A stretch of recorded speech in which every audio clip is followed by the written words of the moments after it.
Assalamualaikum warahmatullahi wabarakatuh. Hey, hello Delvers, selamat datang di channel Tamara Delv. Di video kali ini aku akan membahas mengenai tragedi penerbangan yang menimpa pesawat Convair 340. Tragedinya terkenal dengan sebutan tragedi Pretoria 2018. Convair 340 sendiri adalah keluarga dari Convair 240. Perbedaannya adalah badan pesawat lebih panjang, sayapnya lebih lebar, dan mesinnya lebih bertenaga. Pada seri 340, pesawat itu pertama kali terbang di tahun 1951 dan digunakan untuk keperluan militer serta sipil. Pada pesawat yang terlibat dalam tragedi penerbangan di tahun 2018, Convair 340 itu memiliki registrasi ZSBRV yang pertama kali terbang di tahun 1951, dan pada saat terjadinya tragedi penerbangan, pesawat itu telah mengumpulkan 18.115 total jam terbang. Sedikit membahas informasi dari pesawat Convair 340 dengan registrasi ZSBRV. Pesawat Convair itu pertama kali dikirim ke Angkatan Udara Amerika di tahun 1954. Digunakan oleh Angkatan Udara Amerika hingga tahun 1987. Setelah itu, Angkatan Udara Amerika tidak lagi menggunakannya, sehingga pesawat harus disimpan sebelum akhirnya dijual ke pihak sipil.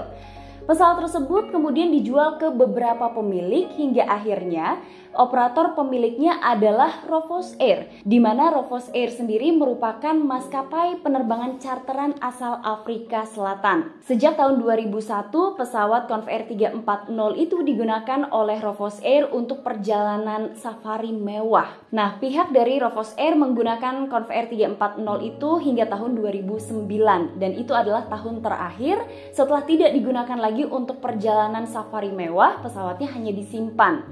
Pihak dari Rofos Air kemudian berpikir untuk menjual pesawat Convair 340 itu kepada pihak Museum Penerbangan Belanda. Dan menurut informasi, pihak Museum Penerbangan Belanda ini akan melakukan pengecatan ulang di bagian-bagian pesawat hingga kemudian akan terlihat seperti milik maskapai Martin Air atau anak perusahaan dari KLM. Rencananya Rofos Air akan mengirimkan pesawat Convair 340 dari Afrika Selatan pada tanggal 12 Juli 2018.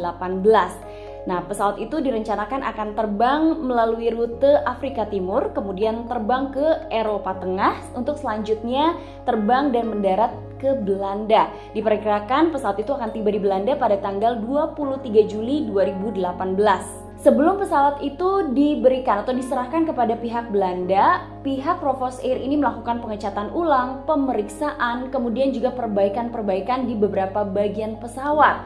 Perbaikan itu dilakukan pada tanggal 6 Juli 2018. Setelah melakukan perbaikan, ada beberapa pihak yang menyebutkan pesawat itu kembali terbang di tanggal 10 Juli untuk penerbangan uji coba sebelum diterbangkan ke Belanda. Tapi ada beberapa pihak juga yang menyebutkan bahwa penerbangan tersebut merupakan penerbangan wisata yang dilakukan sebelum Convair itu dikirim ke pihak Belanda.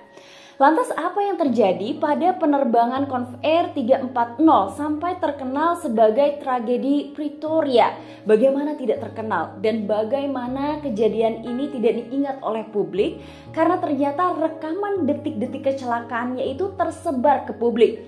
Lalu bagaimana peristiwanya? Kita take off ke kronologi. Pada tanggal 10 Juli 2018, pesawat Convair 340 itu direncanakan akan terbang dengan rute Bandara Wonderboom menuju ke Plantsburg. Manifest penumpang menunjukkan ada 2 orang pilot di dalam penerbangan dan seorang flight engineer. Kedua pilot tersebut merupakan warga negara Australia yang berpengalaman di dunia penerbangan lebih dari 30 tahun dengan menggunakan berbagai macam pesawat. Kaptennya merupakan pensiunan kapten senior maskapai Qantas pada pesawat Airbus A380, kemudian bertindak sebagai first officer merupakan mantan kapten check and training untuk Airbus A380. Selain kedua orang pilot, ada seorang flight engineer warga negara Afrika Selatan yang ikut di dalam penerbangan tersebut. Nah, selain ketiga kru, disebutkan juga ada 16 orang penumpang lainnya yang ikut di dalam penerbangan di tanggal 10 Juli. Diketahui bahwa kapten bertugas sebagai pilot penerbang, sementara itu first officer bertugas sebagai pilot monitoring untuk berkomunikasi dengan menara kontrol, sementara itu flight engineer bertugas untuk mengoperasikan mesin pesawat. Setelah semua pemeriksaan run up selesai, kru membuat permintaan lepas landas. Jadi pada saat itu posisinya pesawat sudah berada di runway 29. Beberapa saat setelahnya izin lepas landas diberikan oleh ATC. Maka pesawat Convair 340 itu mulai meluncur di runway. Hanya beberapa detik setelah pesawat mulai meluncur di runway, First Officer menyebutkan 50 knot. Ketika pembacaan 50 knot itu, kedua pilot sebenarnya sudah menyadari adanya keanehan dengan mesin kiri. Tapi kedua pilot tetap melanjutkan upaya lepas landas.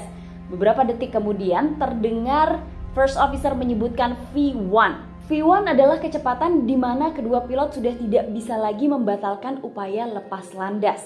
Dari rekaman video di luar pesawat yang beredar, terlihat bahwa pesawat Convair 340 itu sedang meluncur dan semuanya nampak normal. Pesawat meluncur sekitar pukul 16.30 sore waktu setempat.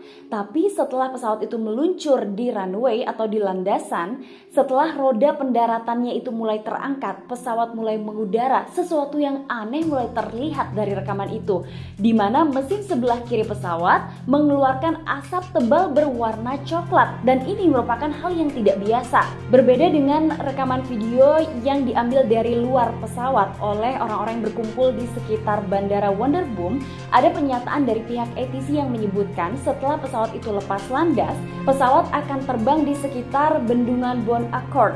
Dan saat itu pesawat sudah berada di ketinggian sekitar 800 kaki. Dengan kata lain, pesawat mulai naik 600 sampai 700 kaki per menit.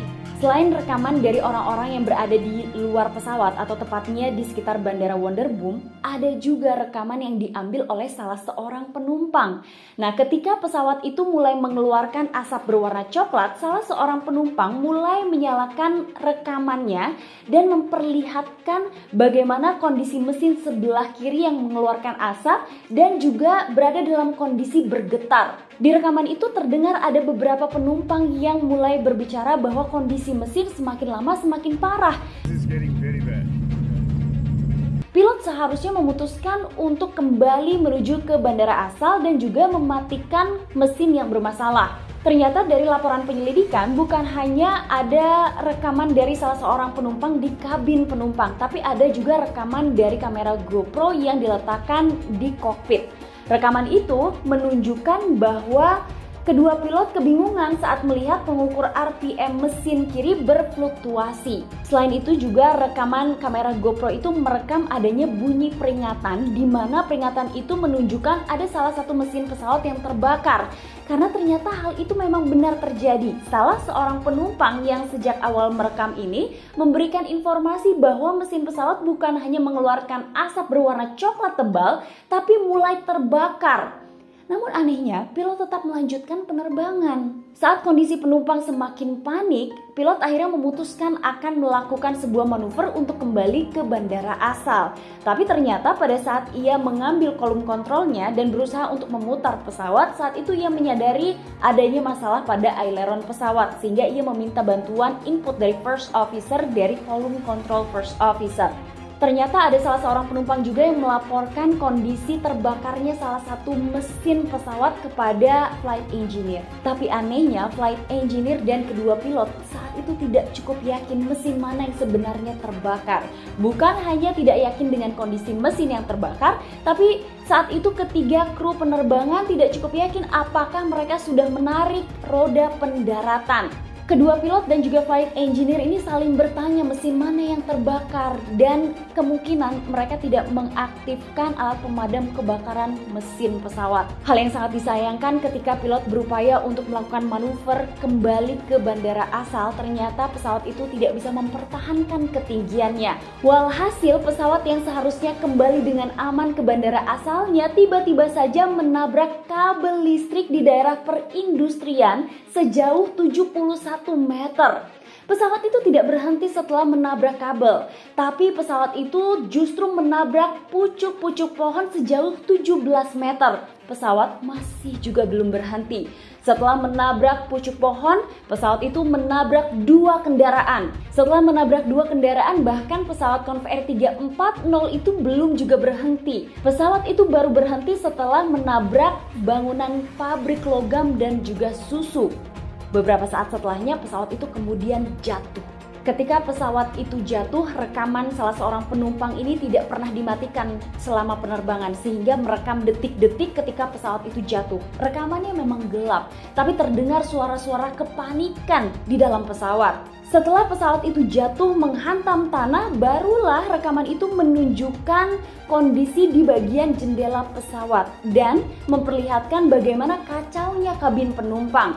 Beralih ke bagian luar pesawat, beberapa orang langsung mengabadikan momen-momen ketika pesawat itu baru saja jatuh, warga di sekitar dan para pengendara yang melintasi wilayah lokasi jatuhnya pesawat langsung menuju ke tempat jatuhnya pesawat. Rekaman dari luar pesawat itu menunjukkan kondisi pesawat rusak, bagian sayap kanan dan kirinya terlepas, kemudian pesawat itu patah, bahkan stabilizer horizontal dalam kondisi terpisah atau terlepas. Setelah itu juga terlihat asap mengepul dari bagian depan kokpit dan juga dari beberapa bagian di badan pesawat. Setelah itu diketahui bangunan pabrik yang ditabrak itu temboknya hancur ataupun roboh. Ternyata upaya untuk kembali ke bandara asal yaitu Wonderbloom tidak berhasil. Pesawat itu mengalami kecelakaan sekitar pukul 16.39 sore waktu setempat atau hanya sekitar 9 menit setelah pesawatnya lepas landas. Warga yang berkumpul di sekitar lokasi jatuhnya pesawat ini langsung berupaya untuk membantu para penumpang yang ada di dalam mengevakuasi, menolong orang-orang yang terluka di dalam pesawat. Nah, sebenarnya ada rekaman dari salah seorang penumpang ini yang menunjukkan beberapa penumpang dalam kondisi baik-baik saja. Hanya saja dalam rekaman sebelumnya memang kondisi rekaman itu gelap, hanya terdengar suara gaduh dan juga suara pesawat yang bergetar. Akibat dari jatuhnya Convair 340 itu diketahui ada 2 orang yang meninggal. Yang pertama adalah flight engineer di penerbangan, yang kedua adalah salah seorang pilot. Namun pilot ini baru meninggal 18 bulan setelah kecelakaan terjadi dan setelah ia mendapatkan perawatan di rumah sakit. Total 17 orang selamat namun mengalami luka-luka.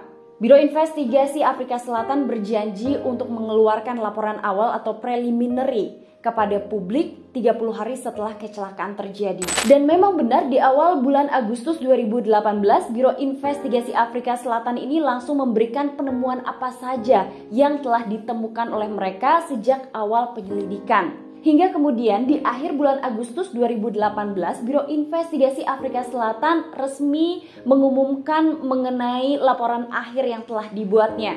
Biro Investigasi Afrika Selatan merilis laporan akhirnya pada tanggal 28 Agustus 2018. Dalam laporan tersebut disebutkan bahwa kemungkinan penyebab kecelakaan adalah perawatan mesin yang tidak tepat atau yang buruk. Kemudian investigator juga mengungkap bahwa saat lepas landas, mesin kiri dalam kondisi terbakar. Namun, kru tetap melanjutkan penerbangan tanpa mengamankan mesin yang mengalami masalah. Dan ketika pesawat itu akan kembali ke bandara asal, tiba-tiba saja kedua pilot kehilangan kendali dari pesawat hingga akhirnya pesawat itu menabrak kabel listrik, pepohonan, hingga kendaraan. Dan diketahui juga selain ada korban di dalam penerbangan, ada juga korban di darat. Selain mengungkap penyebab dari jatuhnya penerbangan Convair 340, tim investigasi juga menyatakan ada beberapa hal yang menjadi faktor yang berkontribusi terhadap tragedi penerbangan Convair 340. Yang pertama adalah kerusakan yang sudah ada pada bagian mesin sebelah kiri dikarenakan perawatan yang tidak baik. Yang kedua adalah perawatan yang tidak sesuai dengan prosedur. Kemudian yang ketiga adalah kesalahan diagnosis yang dilakukan oleh kedua pilot dalam penerbangan Convair 340. Kru atau kedua pilot tidak membatalkan upaya lepas landas ketika terdengar first officer menyebutkan kecepatan 50 knots. Padahal di kecepatan itu upaya lepas landas masih boleh dibatalkan. Yang kelima adalah kurangnya kerjasama di ruang kokpit di antara kru penerbang. Yang keenam, kurangnya pelatihan pada pilot penerbang, pilot monitoring, dan flight engineer di penerbangan Convair 340. Dan yang terakhir atau yang ketujuh adalah ketidakpatuhan terhadap peraturan penerbangan sipil, baik oleh kru maupun organisasi pemeliharaan atau operator penyedia penerbangan. Dan dalam hal ini baru diketahui bahwa seharusnya di penerbangan tanggal 10 Juli itu, seorang flight engineer itu tidak seharusnya ikut. Nah, tim investigasi tidak mengetahui alasan kenapa seorang flight engineer ikut di dalam penerbangan itu dan bahkan ia bertugas di penerbangan tersebut. Nah, itulah informasi dari channel Tamara Delf yang membahas mengenai tragedi penerbangan Convair 340 atau lebih dikenal sebagai tragedi Pretoria. Semoga informasi ini menambah lagi pengetahuan kita seputar dunia penerbangan. Nah, kalau kalian mau request atau request kalian belum ditayangin sama aku, kalian boleh geruduk aku di kolom komentar. Request kalian boleh diingatkan kembali sama aku dan tim ya. Terima kasih sudah nonton, jangan lupa di subscribe dan nyalain lonceng notifikasi, dan sampai ketemu di episode selanjutnya. Oh iya, aku kemarin lupa, sebentar ya Kak Fauzi, kemarin aku sempat baca ada adik-adik yang minta request tragedi Throwback karena ada mata pelajaran kalau nggak salah dari sekolahnya.